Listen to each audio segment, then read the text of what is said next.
over to you. Thank you, Lola. That was wonderful. How's everyone feeling? Great. Yes, I'm loving that Ake energy. Thank you for holding space. It's an honor to be here.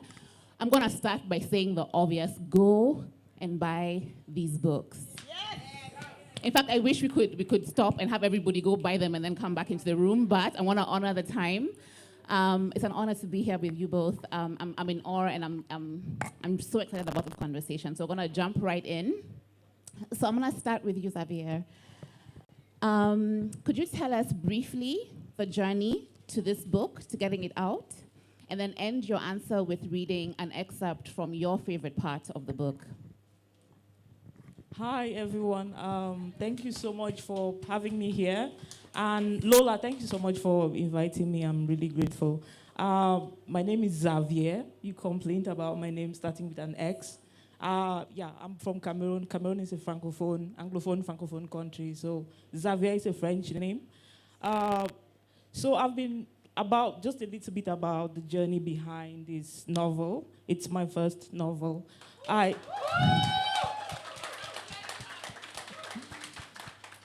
So I've been writing since I was 11 years old, and like so many other writers in this room, I struggled for years to get my book published.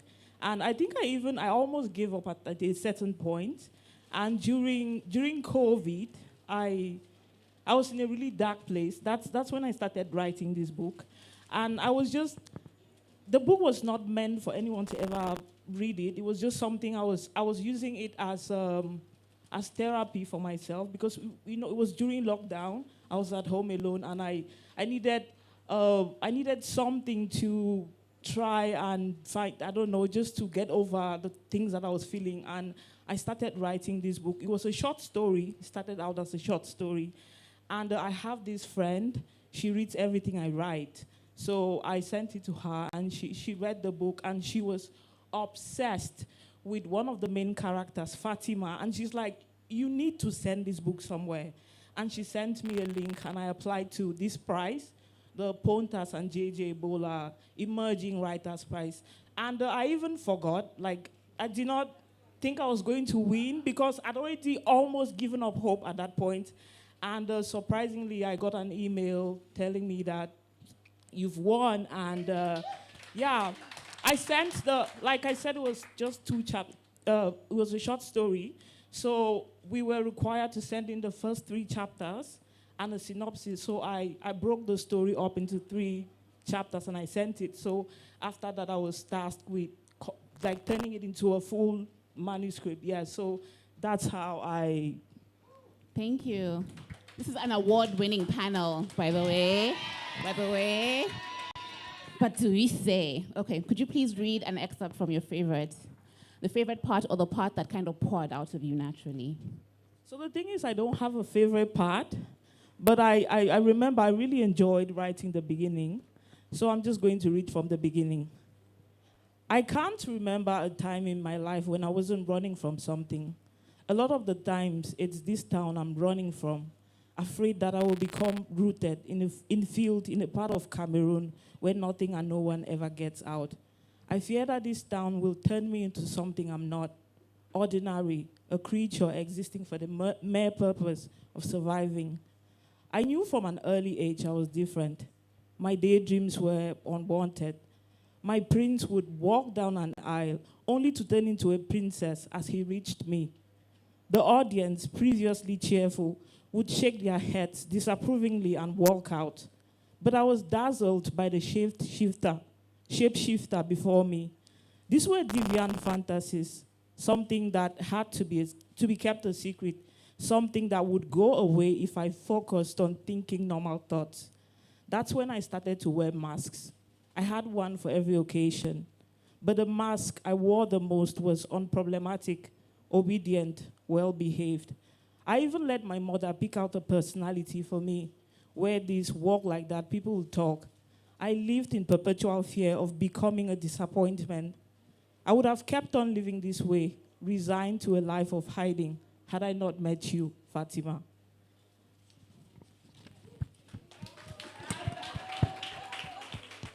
Yeah, I think I should end here. Yeah, thank you. It's a nice little taste so you can go buy the book. How are you feeling?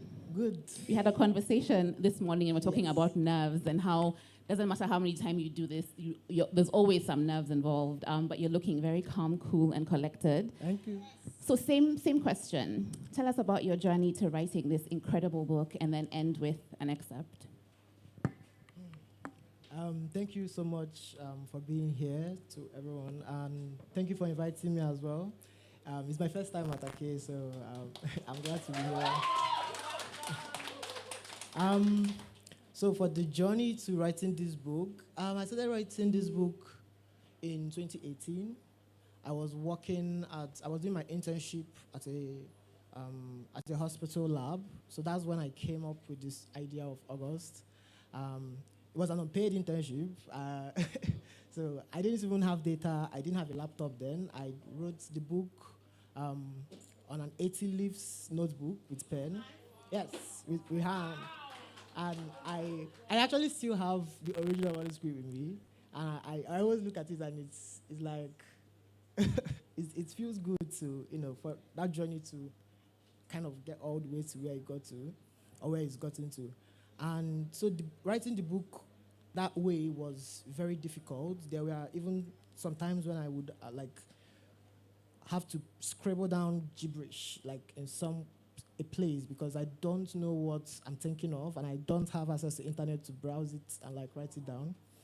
And there was a lot of that actually, because I don't know if I'm the only writer that does this, but I do a lot of these word synonyms all the time. So. So there was a lot of that. There was a lot of even place names, even weird things, even things like that. But I did get to finishing it, and then it became about typing it because I also didn't have money to pay a typist. I typed it on I think it was an ITEL 1407. I'm not sure. He remembers the computer model, guys. No, it's a phone model. The phone? What? Yes. What? You said Dell? It's an ITEL.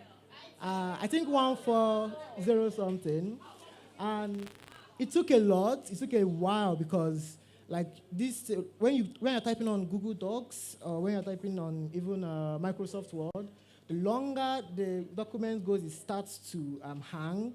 And sometimes I type a lot of things, and then when it hangs, my phone doesn't even move, and when I close it, I lose everything I typed. So. So what I did is I broke the chapter, because I already had the manuscript written, so I broke every chapter into its own file. And then after doing that, I edited it separately before now combining them. And yeah. And then the work of getting it published started. So it was a very queer novel, right? It wasn't we could kind of people might not know it's a queer novel, we can market it as maybe. It was a very queer novel. And it wanted to be a very queer novel, and I was not interested in making it anything other than that. But then that created a sort of problem, because first of all, I didn't have any connection into the writing world at this time. I got my degree in applied biology and biotechnology, and I was working at Nigerian Institute of Medical Research, so it's different world. But I was in this group in my final year, this students' writing group in UNEC, Wokike. I wasn't a student of UNEC, but my school didn't have a writing group, so. And someone sent a link to the WhatsApp group, and it was a link to Roxane's open unagented submissions, and I submitted. It was I wasn't even expecting the call back, right? Because, it was Roxane, right? And I want us to talk a bit more about that a bit later. So I'm going to pause there because we have to talk about Roxane Gay a bit more. And I want to invite you to read. I don't want to spoil to spoil what's coming. Sure. I'm going to read a passage from after. Hold on.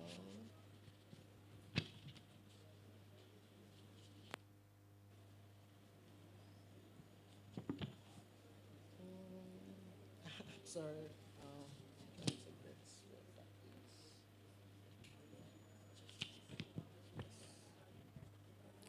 Um, this is a passage from after Segun's first kind of romantic interest was attacked. So, Tanko's attack changed Segun. It surprised him the way a single day, thoroughly disrupted the semblance of normalcy of his life and reshaped it. It taught him that there was so much evil in this world, so much violence, so much cruelty, more than he previously thought possible. His mother used to say, "This world is rotten, Abby. To better it, we must fight it. We must resist its violence or it will crush us." And now he understood. Aberemangia, that was after all the name she gave him. He who fights his battles. Such a peculiar name. He sometimes wondered what she thought of herself now when he was little. He sometimes wondered what she thought of herself now. When he was little, he used to blame himself for stealing her joy. Always she was angry at something, and hers was the embittered type of rage. But in her pictures, holding her placards and cardboard sheets, she seemed at ease, at home. Before him, she was a free spirit, drawn towards all the injustices of this world. She wanted to wipe them off with her thumb. Even when she was up against insurmountable odds, she stood firm. There were newspaper cutouts of columns dedicated to the protests and riots she organized and marched in. One of them, from the 1980s, had a picture of her standing with a sign whose message Segun could not make out. Behind her, a ticket of mangrove, marked out for destruction and pipelines. The newspaper column caption read, "Obasanjo, let this land breathe." Now, she was his mother. Every day she went to the Musih market and sold her eggs, and then she came back and worried over him. To his young mind, he was a leech. He tethered her. But now, older, he came to understand she made that choice. She chose him, and he often wondered if she regretted it.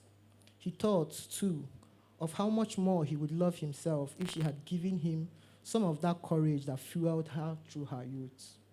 It was Tanko's attack that told him what he already knew, just how much this world did not love him, and how far it would go to hurt him. And so the next time a classmate mocked him for his way of gesticulating, Segun responded with as much bile as he could muster. Every day, walking home from school, he would look at that spot where he had seen Tanko's blood and feel a raw wave of anger course through him. Tanko had made him imagine safety because Tanko was the type of boy who never roused suspicion, who so easily blended in, who passed. When Tanko was in school, no one ever called him anything. He commanded reverence from everyone, and because he had a room that afforded him privacy, Segun imagined that was safety. Surely, it was the safest boys like him could ever be. Yet, they found him, the evil in this world. Thank you. Thank you very much. Now, before we get into the depth of the book, and I want to talk about the characters, the plot, everything, I don't even know how we're going to squeeze this all into 47 minutes, but we will try. But because this is both, for both of you, these are your debut novels, when you were getting ready and preparing yourself for the launch of this book, for this baby you've been working on to enter the world, what were some of the things you were the most concerned about, and how have those things played out now that the book is out? We'll start with you, Xaviere. I want to briefly tell the audience what my book is about, very briefly. So it's a forbidden love story between two Cameroonian women, Bessem and Fatima. One is Muslim, the other one is Christian. They met when they were very young, fell madly in love, and had this intense affair in secret for years. But unfortunately, when Fatima's older brother finds out about the affair, he intervenes, and Fatima unfortunately goes missing. So this book, it follows... Sorry. No, it's okay. I'm just giving you an idea of what the book is about. So it follows Bessem 13 years later, who is now a university professor in Cameroon, and she's still searching to uncover what happened to Fatima. Half of the book is written in letters, and then the other half is investigative. And while you're reading it, you also get to learn a lot about Cameroon. I feel like people don't really know much about my country. So I hope you, after reading the book, you know a lot more about my country. And your question was the things, sorry. Yeah, what are some of the things you were concerned about when you were getting ready for the launch of the book, and have those things manifested? And if so, how have they played out? So I was born and raised in Cameroon. I live in the UK now. I've been living there now for 1 year. And one of the reasons why I left was I had to leave before this book came out. Yes, because my life is not under threat for my government, but the way that Cameroon is, I was certain that if this book came out, and I was still in the country, something was going to happen to me. So my leaving was a precautionary measure. And the way Cameroon is, even if you're wanted by the government, you will not know about it until they arrest you at the airport on your way back home. So I was just, yeah. So, while I was, I got my book deal when I was still in Cameroon. So one of the main things I was concerned about, because when you're writing, you don't have a book deal, it's just something you're doing for yourself. And then when people start expressing interest in your work, you're like I panicked. I was like, oh my God, this thing that was just on my laptop, it's going out into the world. And I started thinking about my safety. And I remember I had so many conversations with my agent, with my publisher, and there was this suggestion that I could publish under a pseudonym, and which I would have done that because at the time I was still applying for a visa, and you know how difficult it is to get one. So, and luckily, I got a visa before the publication date, so that's why I published under my name. And so far, since the book was published in March this year, I haven't been back to Cameroon, so I don't know if I'm wanted or not. And the book is not published in Cameroon. I don't have a Cameroonian publisher. I have a Nigerian publisher. It's published in the US, the UK, the Netherlands, and I think in Italy as well. And I really... Round of applause, exactly. One of the things that I want to see is I want to see my book published in my own country. But I wish I had something like this growing up. And I think of that little girl who will pick up this book and see herself in the story. But I think Cameroonian publishers are hesitant to publish this book because they know it's going to get banned, and I don't know about sales, and so. And they recognize its power, because that is a very powerful book you've written. And again, please go and buy it because it tells a complex story, a painful story in a way that is rooted in beauty, in freedom, in a strange way. And we're going to talk about that later. But I applaud you for being so brave. Thank you. And we pray it comes out in Cameroon someday. Before I move on to you, some housekeeping. There's someone who is causing some trouble. Toyota Corolla Red. If your registration is KMR657DY, please see a staff member. You might be causing some obstruction and obstructing this wonderful conversation. So KMR657DY, it's a red Toyota Corolla. Please see the festival staff. Same question for you. What were your worries as you were preparing for the book to come out, and have those played out, and if so, how? Yeah, it was kind of a lot of the same thing as well, because there was this. When I had the first conversation with my Nigerian publisher, the first thing we discussed was the safety, right? Let's plan what happens when it comes out, things like that. Though I have a kind of I have a different kind of situation in the sense that I've been an activist for a while, a long while, almost before maybe not that long, before the book came out, and I was already used to a lot of the security challenges that it would present, right?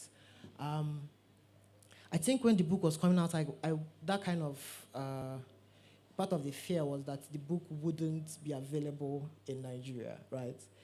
That fear, even though I kind of set it out aside by making sure I got a Nigerian publisher, there was still, the extra, what if parents are complaining to bookstores, and what if, because a lot of these things really do make poor books unaccessible, even if it has a publisher. So things like that, we are really, it was a concern because not only did I want to write this, I wanted the people I was writing about and for to be able to actually read it, right? And because to me, it's a conversation, right? It's not just about like telling our story, right? It doesn't just stop there. It's also about what does this story say about our society, and what does this story say about the society we want, or what we think our society should look like for everybody. What are the challenges, or what are the obstacles that exist today that are preventing that, right? So I think that kind of made it a bit hard, right, to kind of know how the reaction would be. Because when, like she said, writing a book is a personal kind of, even if you have people you're writing with, but once you put it out there, it now becomes kind of in the public terrain, and you never know how people are going to receive it. Well, thankfully, it's been a wonderful reception, so it's been an award-winning reception. I have another question for you, Kayode. So you referenced Roxane Gay earlier on, and we can talk about that now. I think it's incredible to be published anywhere by anyone, especially on African continent. So I'm really happy that you got the book available here. But when you're published outside of the continent by somebody who's so fiercely committed to queer voices, it's just like some added sauce, some added beauty to it.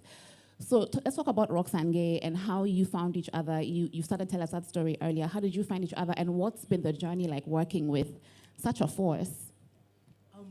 So she's such a nice person. That's like the first thing.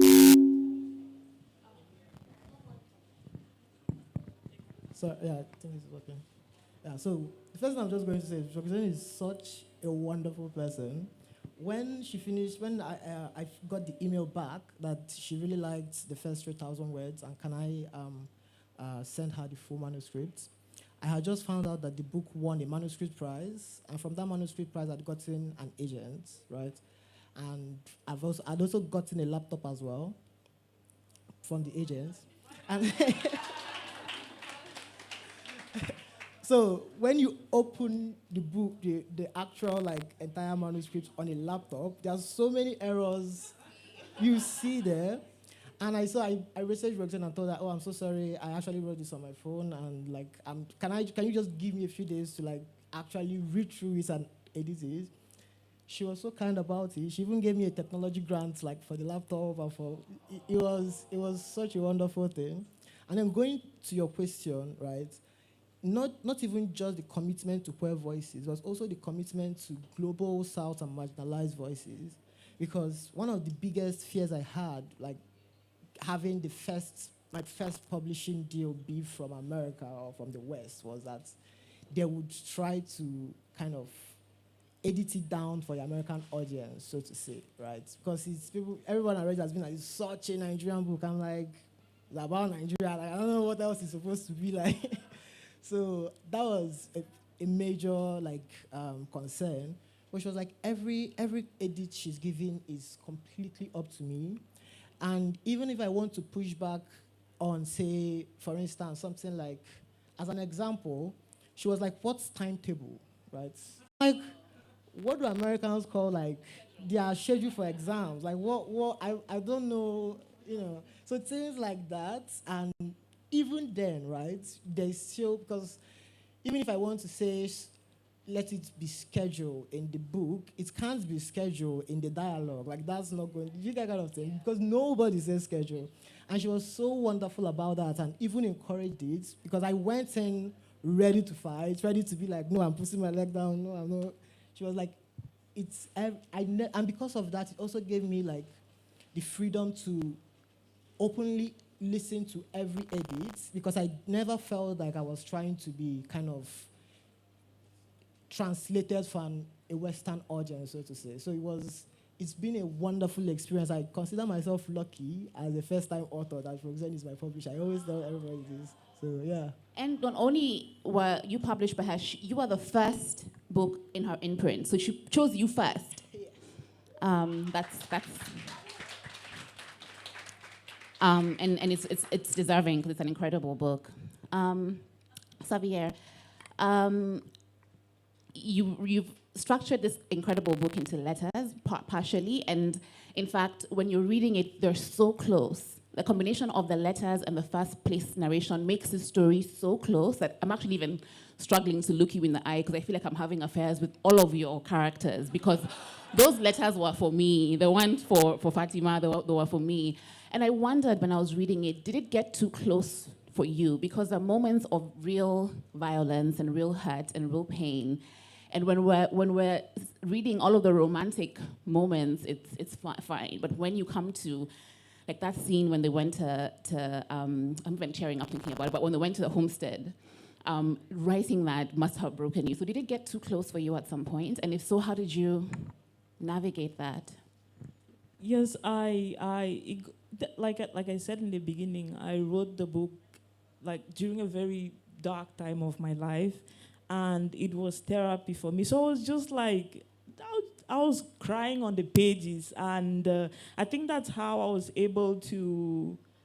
It was therapy for me, to be honest, and the story was like a punching bag for me. I don't know.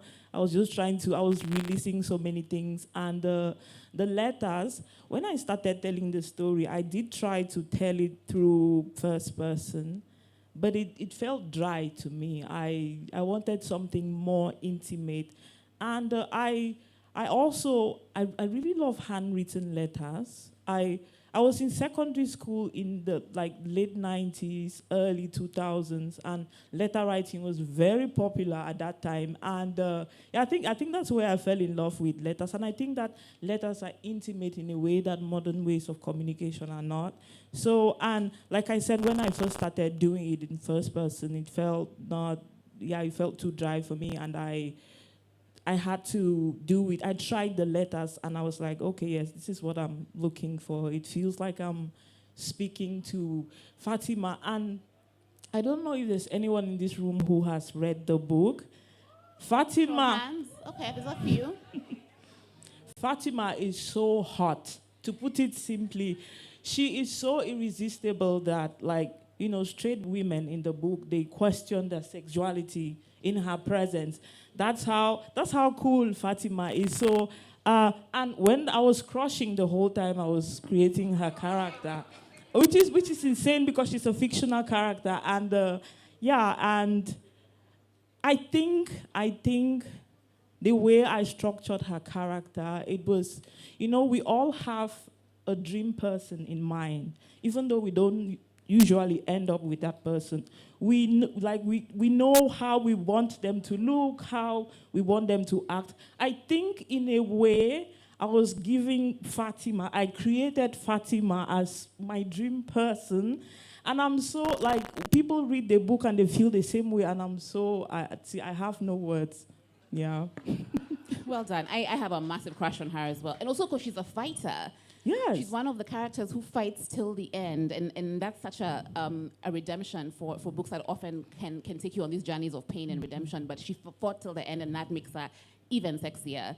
Yeah, she's so, and the person I told you who first read this story, she, like I said, she was obsessed with Fatima, like all of us, and the whole time I was trying to complete the book, she's like, please, don't let anything happen. Whatever happens, she has to be okay.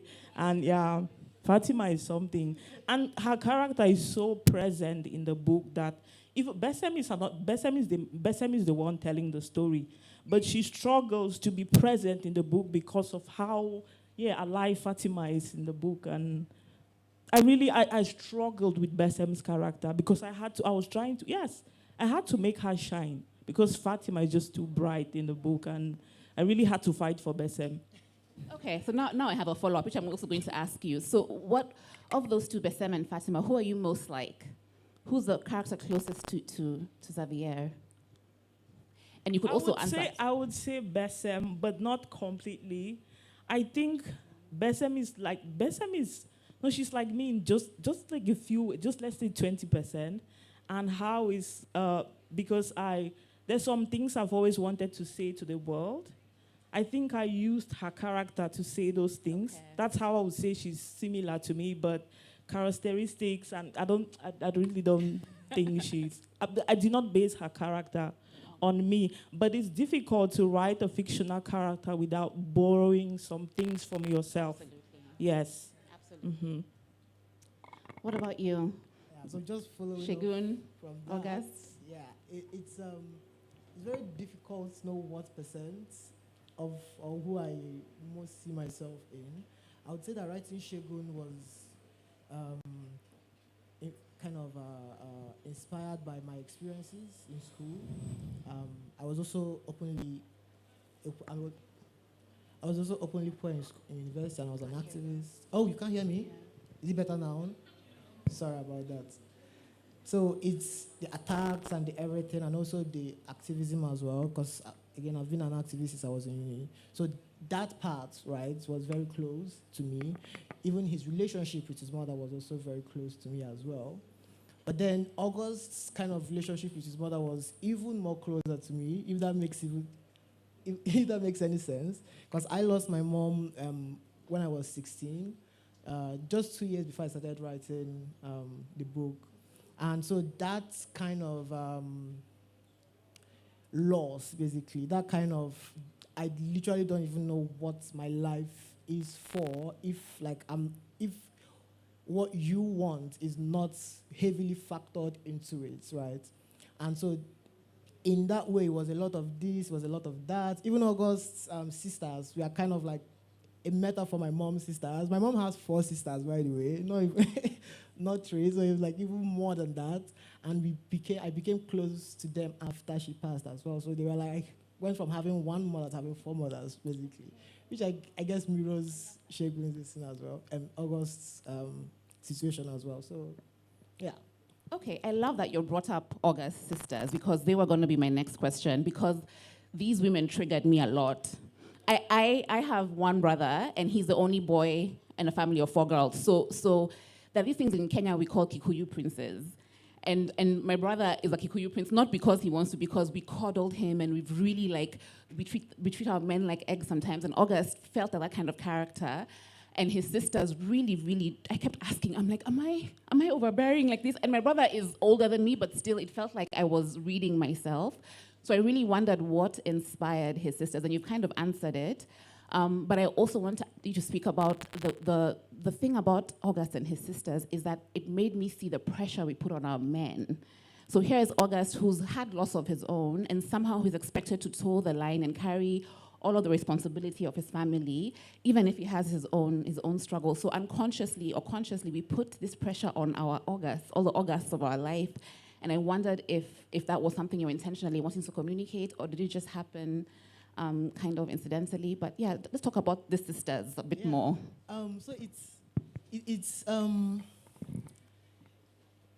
strange, I would say. So it's a bit strange, because particularly for August, right, in as much as he was the center of their universe, him being the center of their universe kind of made that his center, the center of his own universe, whereas his own life was about, I am the center of these people's universe. I have to be the center of these people's universe. Without me, there's a lot that they lose, right? Socially, even. I mean, it's something that even drove August's mother, to the point where the situation that brought August to life even happened, because it was that kind of need to, have or maintain a patriarchal society, basically, or to basically survive, I would say, in a patriarchal society. Because, for instance, the whole "you need a son" thing, these people had 3 children, right? But they were Igbo as well. You do need a son. It's not... So that push, right? Because it's kind of, I wanted to ask the question of, at what point do we stop, and at what point do society begin, right? At what point do our own happiness clash with the rules that society has laid down supposedly for our own safety, right? Because the thing with August's sisters is they were always trying to protect him, but they were hurting him in that process. And I think that's something I really wanted to communicate, because it's not as if the family members of a lot of, poor people, they are not motivated, so to say, by hatred of the people that they are being queerphobic to. They are motivated by their hatred for queerness. In fact, the violence that they enact, right, is an attempt to protect their loved one from queerness, which they think is, let me save you, basically, from this corrupting, thing. And I really wanted to kind of show the weight, right, that can put on you when you know that these are the people that basically you love them so much. Their happiness is like central to everything you're doing. And yet, it's in antagonism with you being happy with your own self and within your own self. So, yes, we will take the applause. Okay, so I have a question for both of you that kind of picks up on a conversation we began to have this morning during the first book chat. And it's about joyful queer stories. So as I picked up both your books, even if yours is called These Letters Will End in Tears, I wanted these stories to be joyful, happy stories that like happily ever after, and they go off to the sunset and live happy lives. And a part of me knew I was being a bit naive with my desire for that, but I was also being super hopeful. And they are very, very many moments of beauty and love and romance, especially when it's just the characters. And in your book, there's several kind of couples throughout the course of the story, but there's a lot of beauty there. But my question for you is, do you think that my desire to see queer, joyful stories is valid? Do you think it's too soon? Are we ready? A good friend, Wanuri Kahio, has this phrase I love called Afro Bubblegum. And I want to read Afro Bubblegum everywhere, even if it's not the only stories we can tell. I think that there's room for a bit of Afro Bubblegum everywhere. So do you think that my desire to want joy and joy only out of your books is premature? Should I go first?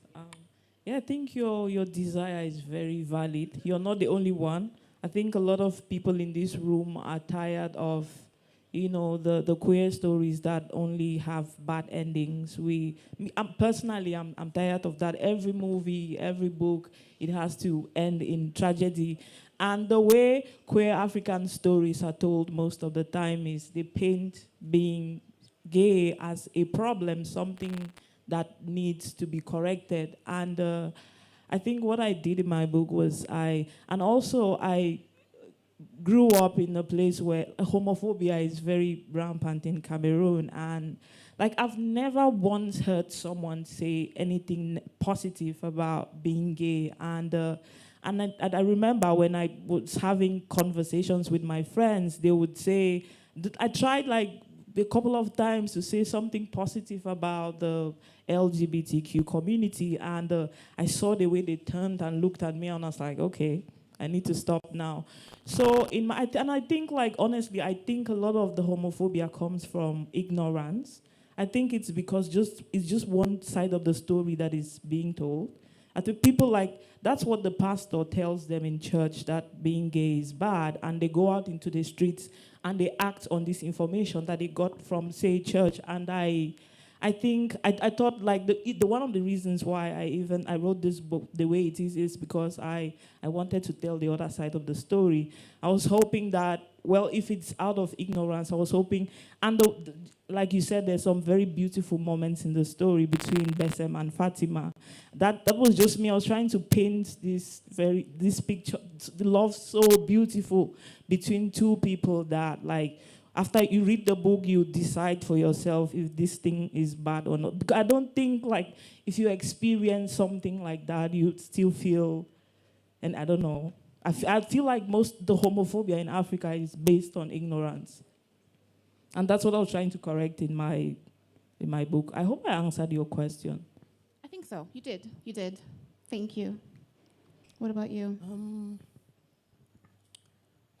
It's a tough question because so many people have been messaged me and why did you do this? Why would the story be sad? They really wanted, Shegun and August's story to. No spoilers. Quite frankly, I'm shocked So- we haven't done any spoilers yet Yeah, because no, I'm no, no. struggling. I'm talking about it being sad. I'm talking about a story kind of not ending happily ever after, like people kind of always.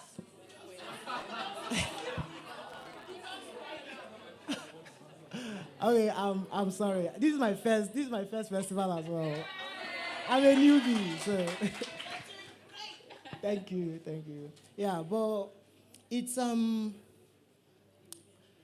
So I don't think the story ended horribly, actually. So that's the thing. But it doesn't end in a happily ever romantic, you get that kind of thing, which is what people want to read.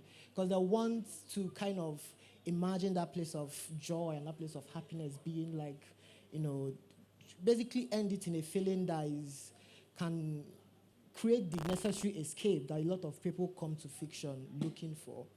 But the thing is, if we do want to tell our stories, if we understand that it is necessary, basically, right, to tell queer African stories, we also have to ask why is it necessary, right?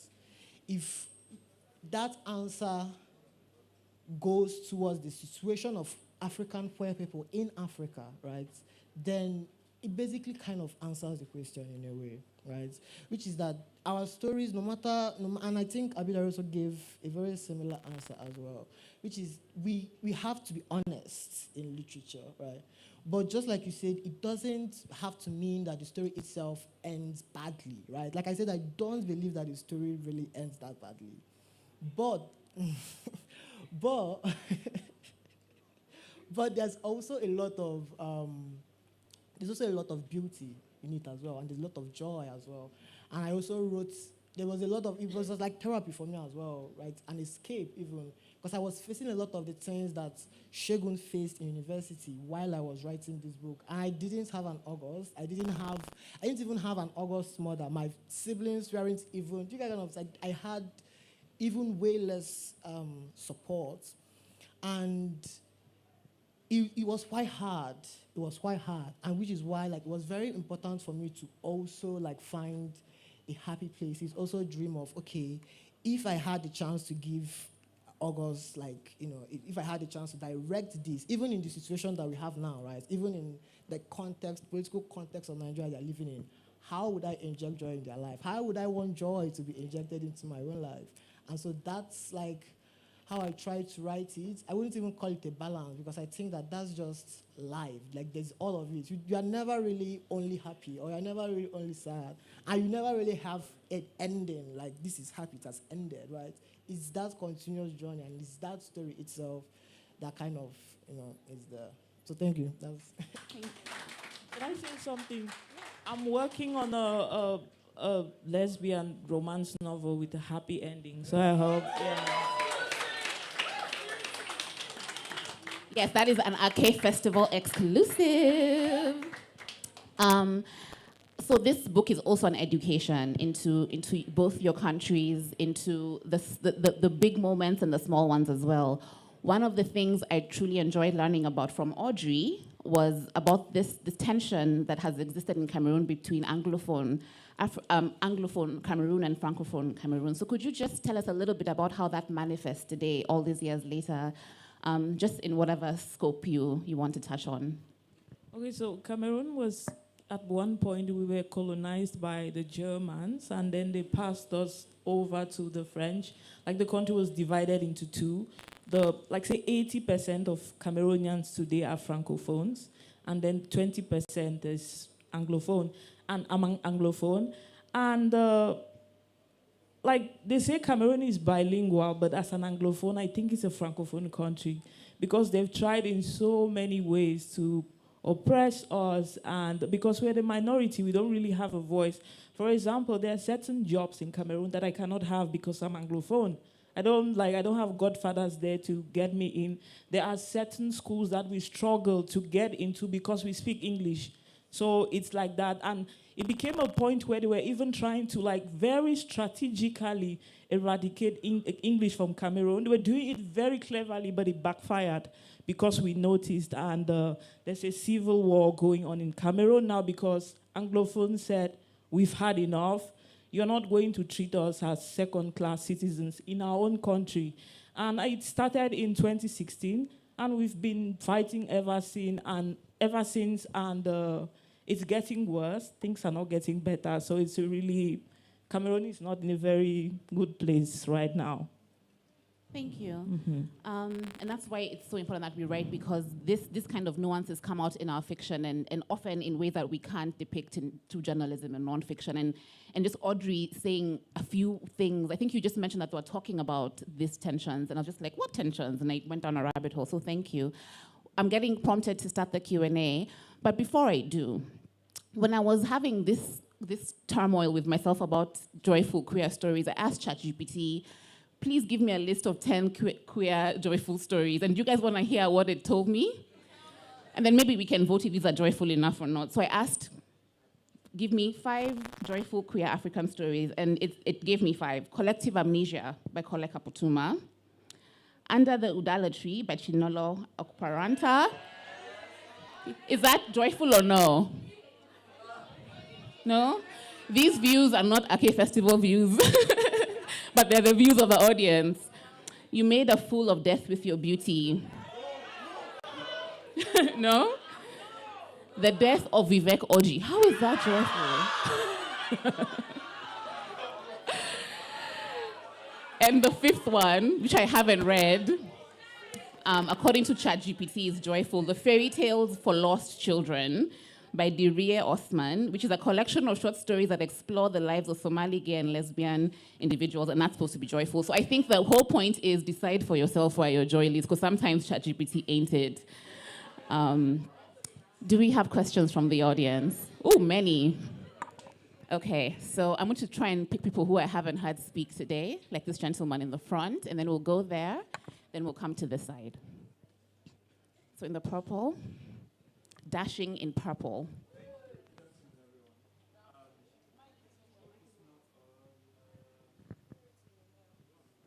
Hi, great. Sorry. Good afternoon, everyone. Wonderful panel discussion. My name is John. So first, I just want to celebrate you both for not just being authors, but being activists in your own right. You've used your voice to use your writing to cement your name and your voice in queer history and just queer literature, but queer history in general.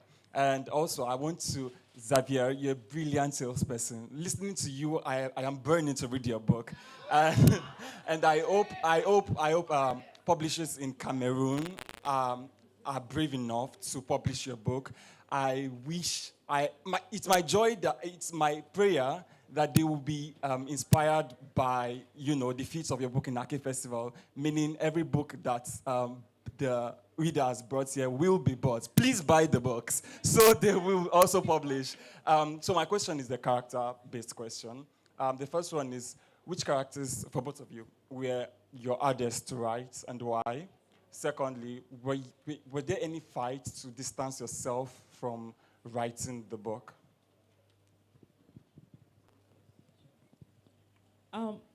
Thank you so much for that question, and thank you so much for pronouncing my name well. It's a first.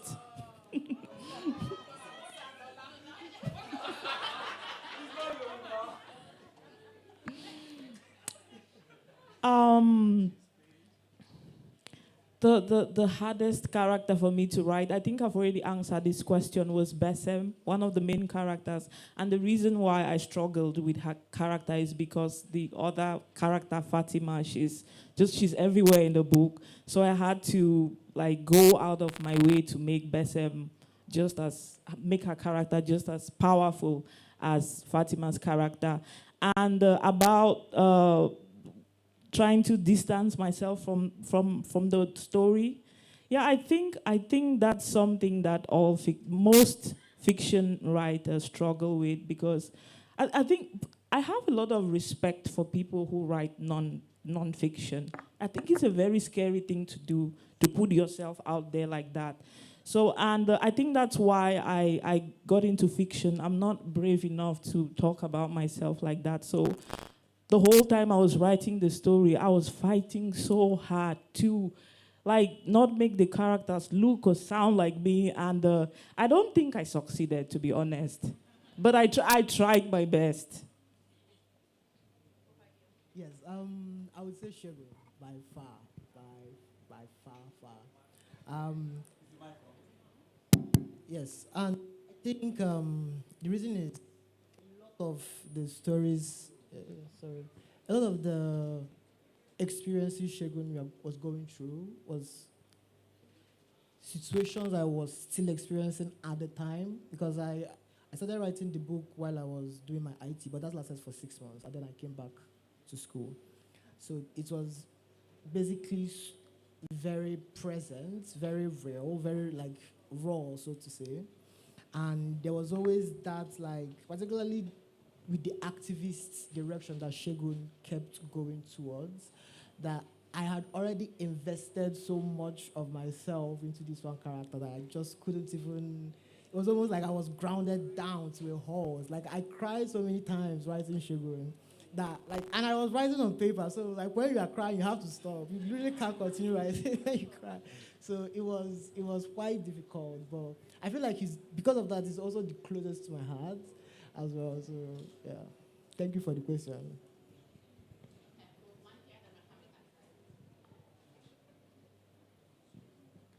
Hello, everyone. My name is Uche. So I'll just give a little background before I jump into the question. So at the start of, for me, at the time I started reviewing African literature, I said to myself that, no, anything queer literature, when I discovered that there was something like queer literature, I was like, anything queer literature, I'm not going to go into it because I'm a Catholic. But when I picked up Under the Udala Tree, I don't know, I would say maybe, I don't want to say I was deceived into it, because I went into that book blindly, and that was because of the book title, because I'm Igbo, I love everything, you know, traditional and all. But when I started reading the book, at that point, I was at the phase where I do not want to DNF any book. Like, I have to finish it. And when I finished reading that book, the only thing that was in my head was Oliver the Cook's song, Biri Kambiri, like, live and let live. And so when I talk to you know, people around me, my friends and acquaintances, about how people should just let these people be, like, it's mind your own, the same way you're minding your own business, leave them, let them mind their own business. And you know, some come with the argument that, but queer people, they are so loud. So now I want to ask the both of you, like, are queer people loud? And exactly. So because I believe, you know, what's reading queer literature, and I've read queer literature books, yeah. So what it has made me believe is that everybody has their own life to live. So far, the person is not poking finger into your eyes. Mind your own business. But now, asking, okay, are queer people too loud? And another thing I want to ask is that for someone, because look at where I started from. I'm Catholic, I'm not supposed to read those kind of books so that it doesn't corrupt my mind or whatnot. But now I'm looking at it from the human aspect. Now, how do you explain queerness to someone who has not been better informed by reading books? So that's my question. Thank you. And before we get an answer, I think it's very important that we defend our right to change our minds.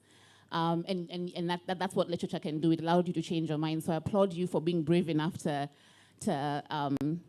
change your mind and to admit to changing your mind. But are queer people gay? And I mean, are queer people loud? And and what was the second part? How do you explain if we must? Yeah. Answer her first question, and then yeah, you say, are queer people loud enough? I don't even think we've reached 1% of loudness in Africa. Like, for example, in Cameroon, people have been arrested and locked up for acting gay, for walking gay. If you sit in public spaces and try to support gay people, they lock you up. So there's even no space for us to be loud.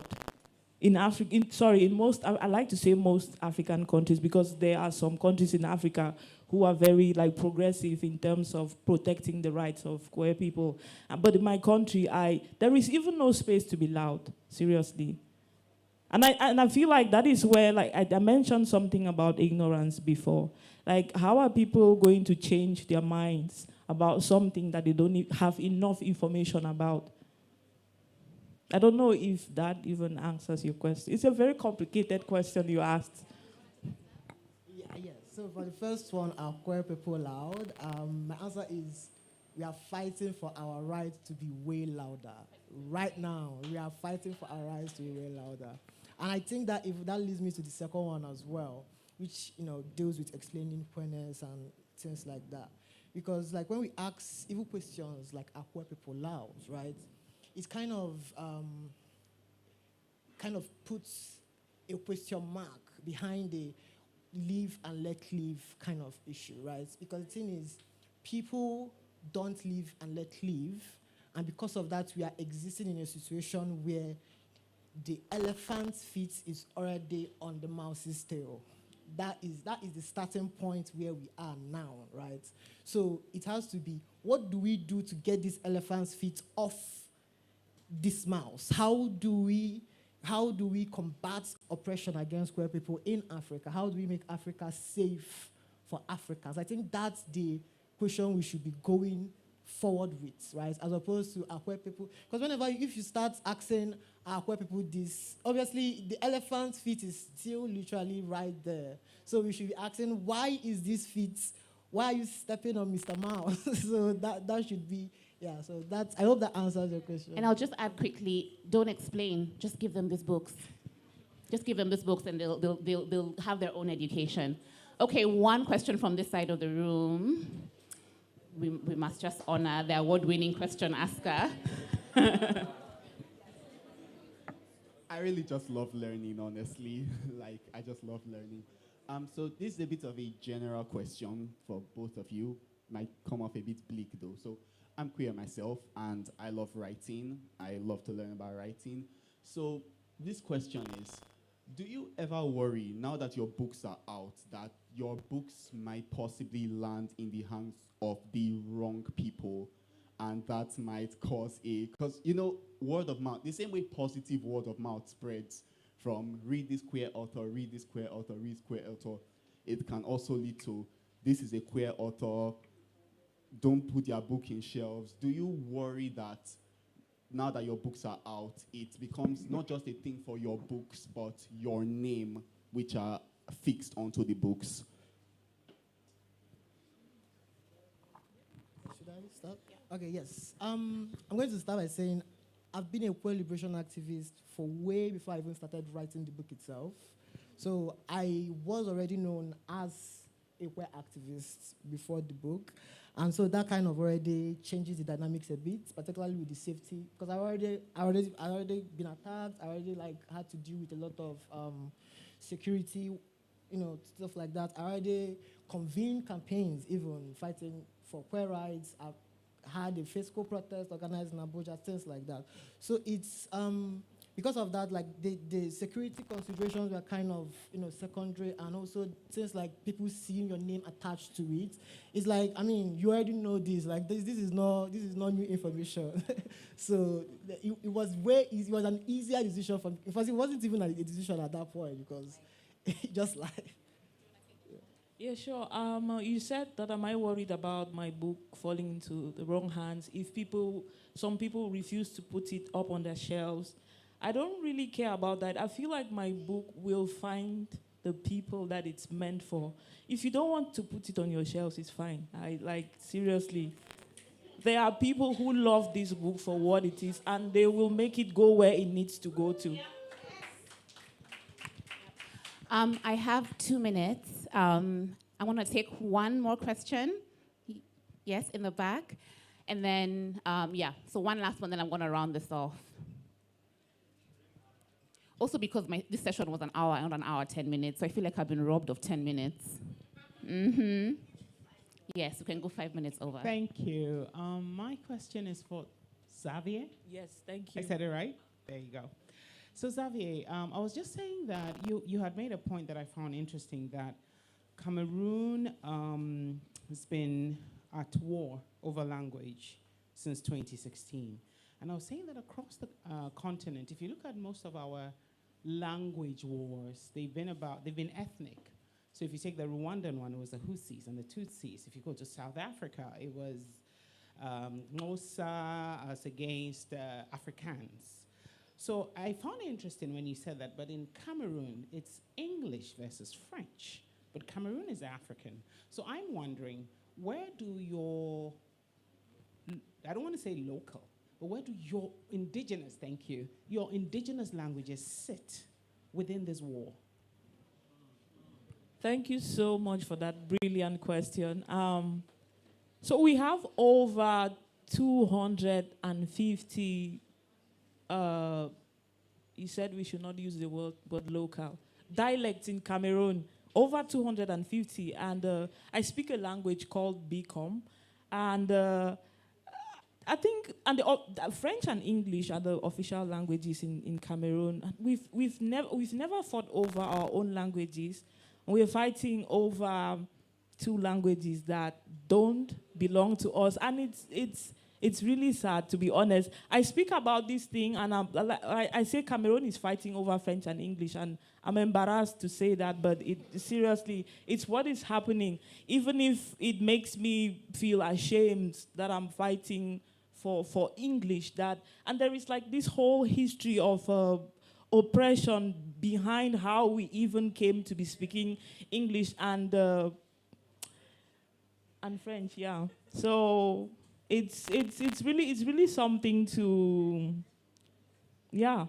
It's very sad that that's what we're fighting about. We have I feel like Cameroon would be so many years ahead today if we did not have this problem, because we're wasting all this. The war has been going on since 2016, and I've lost so many members of my family. Many people have been displaced, and the reason is it's ridiculous, to be honest. And I don't even sometimes when there's a war, you have hope of the war ending, but it is growing every day, and it's becoming about terrorism. And Cameroon used to be a very safe country, to be honest. Like, most people had never even heard about Cameroon before the whole, Anglophone, Francophone crisis started. And now it's just, I don't think it will end anytime soon, to be honest. And personally, I feel like we should just eradicate French and English. And I don't know. Pick one of our own language. We have so many beautiful languages in Cameroon. I feel like Africa has to do that collectively. Maybe we should all speak Swahili. I don't know. Leo. We can start today at Ake Festival. Okay, one-word answers from both of you as we wrap this up. What does finding freedom mean to you? One word. One word or one phrase. Let me be generous. One phrase answers. What does finding freedom mean to the both of you? Liberation. That would be my one word. Liberation. Yeah. Just one word. One word or phrase. Just to be able to love who I love.